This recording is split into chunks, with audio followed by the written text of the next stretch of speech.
Dotto here. How the heck you doing this fine day? And welcome to Gray Matters, the podcast for boomers and Gen X. It's going to be a solo podcast today. Just me. Vivica will join us next episode. But I wanted to have a chat with you today about... And I don't know if it's a boomer and Gen X thing. Maybe every generation feels hard done by to a certain extent as they look at the world, as they look at their life. But when we look at how much change, say, our parents' generation experienced over their life, and we look at what we have experienced as far as change, what the boomers and Gen X, those of us over the age of 50 now, have experienced in our time on Earth, the volume of change, the number of things that we had to get comfortable with and learn and adapt to I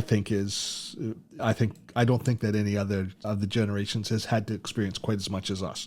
They might disagree. Certainly the newest generations, the pace of change has accelerated. But specifically, the topic that I want to talk about today is the changes we've experienced in business.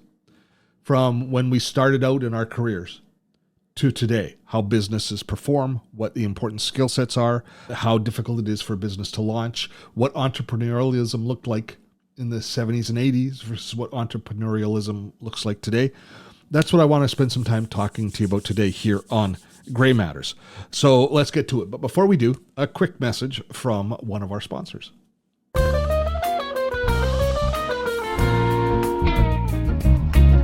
Gray Matters is brought to you by Magi. Magi is my AI solution. I get asked a lot which AI platform is best. Is it ChatGPT, Claude, Gemini, Perplexity, DeepSeek? Well, I don't know. Nobody does. And that's exactly why I use Magi. Magi isn't just another AI tool. It's the command center that brings all your favorite AI models together in one powerful dashboard. Imagine having ChatGPT, Claude, Gemini, and every other leading AI at your fingertips, all working seamlessly within a single interface. What makes Magi truly revolutionary, though, is how it solves the three biggest pain points for AI users. First, you can save and reuse your favorite personas across any model. Create once, use everywhere. Second, your carefully crafted prompts are stored and accessible anytime. No more rewriting the same instructions. And most importantly, Magi lets you compare results from different AI models side by side for any project. Why settle for one AI's perspective when you can instantly see how multiple models approach your challenge? Or you can effortlessly switch from model to model as you massage your content. Magi has transformed how I work with AI. It's the intelligent brain powering everything that we do at Gray Matters. And yes, Magi co-wrote this script. When I was a young man, I recognized that I wasn't really cut out to work for people. I was an entrepreneur at heart. And my dad also recognized that in conversations with him. He encouraged me to take a business course, a course to learn how to manage and run my own business. So I took some night school courses on business. And one of the first ones we thought was the most important was you want to set yourself up for success. And setting ourselves up for success meant that I was going to have to learn how to do a business plan. And I had an idea of what my business was going to look like, what my entrepreneurial journey was going to be. So I took a course on building a business plan, crafting a business plan. Have any of you done that? Have you done that before? I'm pretty sure that I'm probably going to tweak some memories, maybe some PTSD in some of you, because business plans, you can still find books on how, and look up websites that talk to you about this process of creating a business plan. And I don't know if this was the only way, but the system that I was taught was this 7-step plan for building a business plan.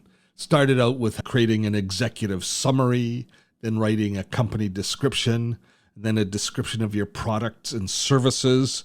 Then we were expected to do a market analysis, and then come up with a section on strategy and implementation, and then give the company structure with an organizational chart and a management team outline, and then to generate a financial plan and projections. And this was going to be, there were binders that you could buy that had the different sections that you would fill out. And it was almost like an academic exercise. And it made about as much sense as a lot of academic exercises of writing a paper as opposed to an instruction set of how to do something versus an academic paper. It was it used very legalese approach. And it was, I don't know, maybe I'm wrong, but it was next to useless. It was next to useless. And it definitely sucked all the joy and the anticipation out of building a business, out of becoming an entrepreneur, because theoretically this was the document that we could then take to the bank to get financing or to show to people who were going to purchase to do business with us. But it was rigid, it was inflexible in its structure, and it just felt, it didn't feel like an organic, exciting thing. And then, even if you followed your business plan or not, think about the steps that had to be taken in 1992, 1989 to start your business. And we all know the statistics. That's one of the things about being an entrepreneur is we were all pounded constantly with the statistics of X number of businesses fail. And it's the overwhelming preponderance of startup businesses fail. And why do they fail? And so we were told that we were in a gamble right from the beginning, that the chances of success for us in business were slim. And if you think about what you had to do, though, the reason was not that you couldn't run an effective business or that your business wasn't a good idea or that people weren't going to be interested in what you did. It was the huge hurdles you had to overcome at startup that weighed so heavily and that influenced whether or not you're going to be successful. Think about it for a minute. Let's just roll back. What do we have to do when we set up a business back in those days? You had needed physical space, so you had to sign a lease. You had to make a commitment as far as time and money, or as far as money goes, to set up a lease. You had to get the business incorporated. You had to go through all of that paperwork as far as registering the business with the government, and those were all forms that had to be mailed in, and they took weeks. There was weeks between any step of the way because something had to be mailed and then mailed back to you, and it was a slow and cumbersome process. And then just for your business assets, you had to come up with letterhead and stationery. And think about it. Do you remember what it was like designing a business card?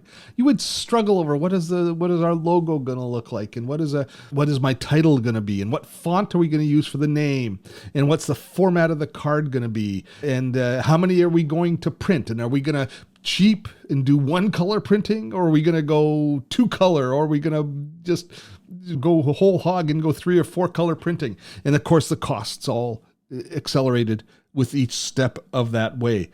And just doing your business cards, I don't remember how long, but I think I probably spent a half a day just figuring out a business card for my first business. And it was such a calling card, and it seemed like such an important thing because that was people looking at that card would decide whether you're serious or not, whether you're real business or not. And then we had to repeat that process for stationery, and we had to get our stationery printed up, our letterhead printed up, and envelopes printed up with return addresses. Of course, the lease had to be in place before that. And then you had to, and again, you had to decide on fonts, and you had to go to the printer, and you had to schedule it in, and it wasn't something that happened right away. It would take time to get all that printed out. And that was just for your kind of blank content. If you had a product that you were actually building or something a service that you're providing, you had to create some sort of marketing materials. You had to do brochures and, laying out a brochure.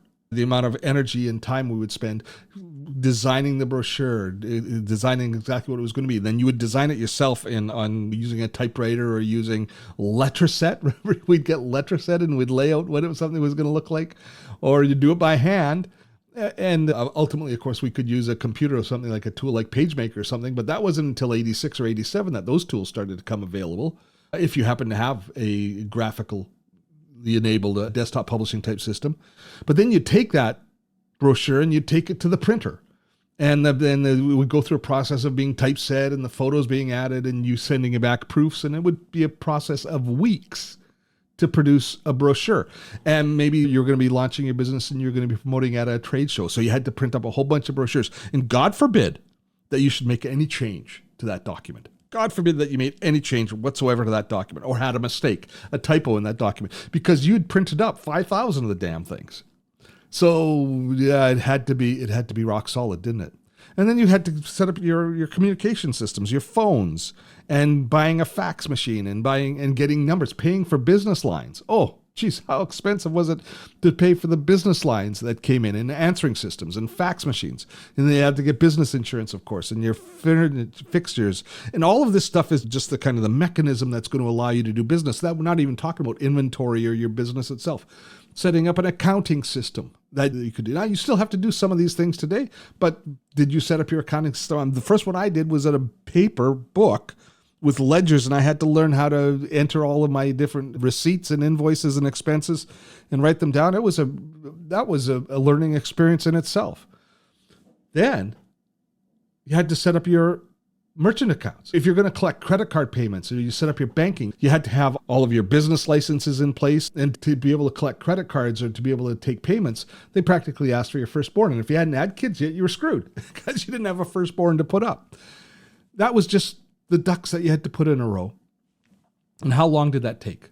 And how much energy and how much effort and how much patience did you have to exhibit starting up a business? Then you had to promote it. You had to, what was the most important? Do you remember what the most important thing was? Yeah, the yellow pages. You were screwed if your business launched like a week or 2 weeks or a month after Yellow Pages dropped, because it dropped once a year. The new Yellow Pages was printed once a year. And if you weren't in Yellow Pages and you were in any sort of a service industry whatsoever, where you were screwed because we relied on Yellow Pages. Remember what your Yellow Pages looked like after a year? They were thumbed over. There was notes in the margin. It was a living document, our Yellow Pages were. And then you had to get into other directories. You had to get into, as far as you started to spend money, your newspaper ads. You had to pay for radio or TV ads if you were going to create those. If not, certainly you began your business by cold calling, by trying to find customers. And what would we do? Would we purchase a phone list? Do you remember buying lists or buying a mail list? Or if you're going to do fax marketing, you had to generate the faxes and you had to navigate that space of what's appropriate, what's not before the anti-faxing laws came in. Or you'd purchase mail lists and you would do snail mail drops where you would create a brochure, you'd create an advertising piece, and you would mail it to a community. You'd mail it into an area. So you had to do your research and you had to deal with the mailing company and the post office. And oh my God, I'm getting PTSD just thinking about what we went through to launch a business the old way. And if you made any strategic mistakes, if you made any misconceptions, if you did any of these things wrong, it could be a fatal blow. Your company might not survive if you made any mistake, because changing course, you were like a big old oil tanker. You had to plan a turn miles and miles ahead because there was just so much momentum and it took so long to accomplish anything. Now, building a business when we started out was a difficult thing. I know I'm sounding like Grandpa talking about walking up the hill both ways in the snow to school, but that was the real world. And I call that business model that we followed then, I call it plan and execute, because you had to plan each step of the way out, and then you had to execute it before the customer came, before you had a chance to do business. You had to plan and execute each step of the way before you had to do it in a vacuum before you knew whether or not you were going to have success or not. Let's fast forward to today. And today, everything is different. The new way of doing business. I call today's form of business Seed and Grow. Let's just think about some of those things that were the challenges that we faced. Let's take, for example, the challenge of brochures and your business card and your letterhead. I don't know last time I printed letterhead. Do you remember last time you printed letterhead? I haven't done it in eons, because how much do we put down on paper now? It's all digital as far as our communications goes, correct? Yes, correct. But even just thinking about that, the amount of time it would take us to put together a business card and then making a slight change, or our product brochure. We all complain, and we find building a website to be a lot of work. And you don't have to build super fancy websites anymore to be successful, but it's a fraction of the time to put together a website, or to have somebody put together a website for you, is the amount of time that we took to create a brochure or to create a paper version. Plus, far less expensive because we don't have the manufacturing costs. We don't have to pay the printer. We don't have to determine how many we're going to print. We don't have to have storage for all of our supplies. And if we make a mistake, or if something changes or a price changes, it's just a quick edit to change all of our communication that goes out instantly. We forget, I think, we take for granted now just how efficient and how effective online business is, through things like being able to manage and edit our website. And as far as all of those other systems that we had to put in place, an email address now takes the place of your phone number. Yeah, most of us have a cell phone, so you have a phone. But how much are you using it for actual phone calls? Mainly texting, right? We're doing a lot more texting and instant messaging. And if you do have to have a face-to-face, a conversation with somebody, we're using a Zoom, or we're using a Meet, or some online tool. We're having a face-to-face video conference. So much. I don't know if it's more effective than the old phone system, but it's way cheaper, way easier to manage, way cheaper to have access to than the old systems. You don't need a fax system anymore because we just send email attachments back and forth. As far as accounting goes, the accounting software now is so much easier to use, the bookkeeping software that integrates with your accounting software. One of the biggest advantages for today's business is that we don't have to have that plan and execute mentality, but instead we can do what I call seed and grow. You can plant a seed of an idea for a business and see how it grows. And if you have to make a change, if you have to pivot, if you have to change the direction that your business is going, or that a product is, or that your marketing goes, it's simple. It's almost instantaneous, because unlike the old days, when you would print up your Yellow Pages ad, then wait for Yellow Pages to print, and then wait for people to look up your ad in their Yellow Pages when they needed your service before the phone rang, we can now set up and start running ads immediately on Facebook that are going to say to people, hey, I've got this product. Are you interested in it? And we can, because of the accuracy and the incredible intelligence that things like Facebook ads and Google ads have, is we can target a demographic, we can target a geographic, we can target an audience based on almost any criteria, and get feedback within days, if not hours, but definitely within days, of exactly what they think of that particular offer. You'll know right away whether or not you're going to be successful with it. And if you have to make a pivot, if you have to make a change, you can do that a week into the process, as opposed to waiting 3 months to see that and to determine something not successful. That alone, the ability to be able to seed and grow, to fail fast and pivot, to be able to look at it, to be able to put something out there, make an offer, and then put it in front of what you know is an audience that should be interested in purchasing from you or doing business with you. And if they engage right away, you can lean into it. And if they don't engage right away, you can take a step back and you can say, what are we doing wrong? How can we make this work? What is the feedback that we're getting? What is it that they want? And then we can pivot, and you can put it forward. I often say to people who are starting out in business, who are part of our community, that it's my belief now that it's not a matter of if you come up with a good business model, a good idea. It's not a matter of if you're going to succeed, it's when. It's how. If you're committed to success, you can find a way to succeed, because you can. Failing forward, this concept of putting out an offer, seeing if your community is interested. If not, then pivoting, modifying it slightly to finding the path to success. That is if not a certainty, it is far more likely to find success than the old school way of doing things. And that's where we were out 2 years ago, is we had these opportunities. Today, we have another tool that comes into the mix that just changes. I don't know if it revolutionizes the process, but it certainly is. We have a more efficient toolkit than ever today because of the evolution of AI. And what can AI do in this equation? It basically streamlines everything. It gives you an intelligent agent. It gives you a collaborator for all of the copy that you create, all of the ideas that you come up with, all of your communications. You have this collaborative partner, if you use AI correctly, that can just accelerate your potential one step after another. The old way of doing business was, you had to have incredibly thick skin. And I think most of us went in with a knowledge that there was we almost went in with blinders because the failure rate was so high. Today, if you're thinking about starting a business, if you're thinking about building a business, the chances of success are many times greater than what we ever experienced before.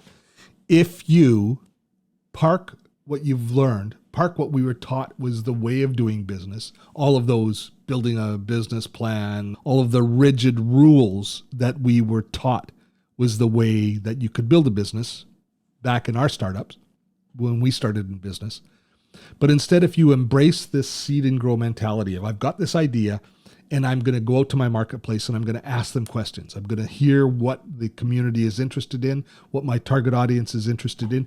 And I'm going to, through an iterative process, through conversation of listening to the questions that they're asking and answering those questions and asking them what it is they want, and then delivering a product that they're interested in, delivering a service that they're interested in, delivering it in a place that they're interested in, and not deciding in advance what that looks like, but instead deciding that I am going to work with the marketplace in order to find success.